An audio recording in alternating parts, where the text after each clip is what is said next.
Dito banda siya. Ay, bumalik ko.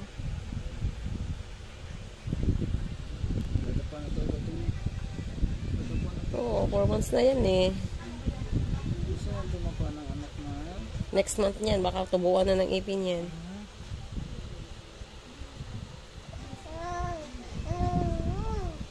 Oh, ang dal-dal po.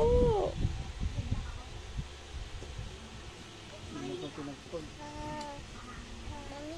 Binabansagan ni Nika ng taba. Ang ganda-ganda niyan eh.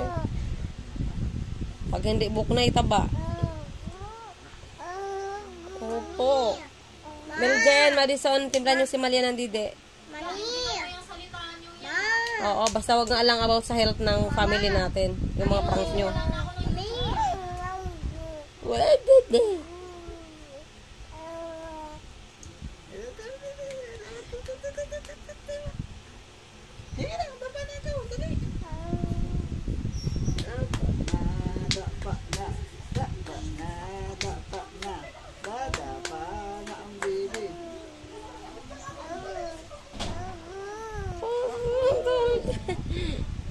Nagsisimula na ang baby ah. Ito na lang ang abo niya. Ayan, dapa na anak.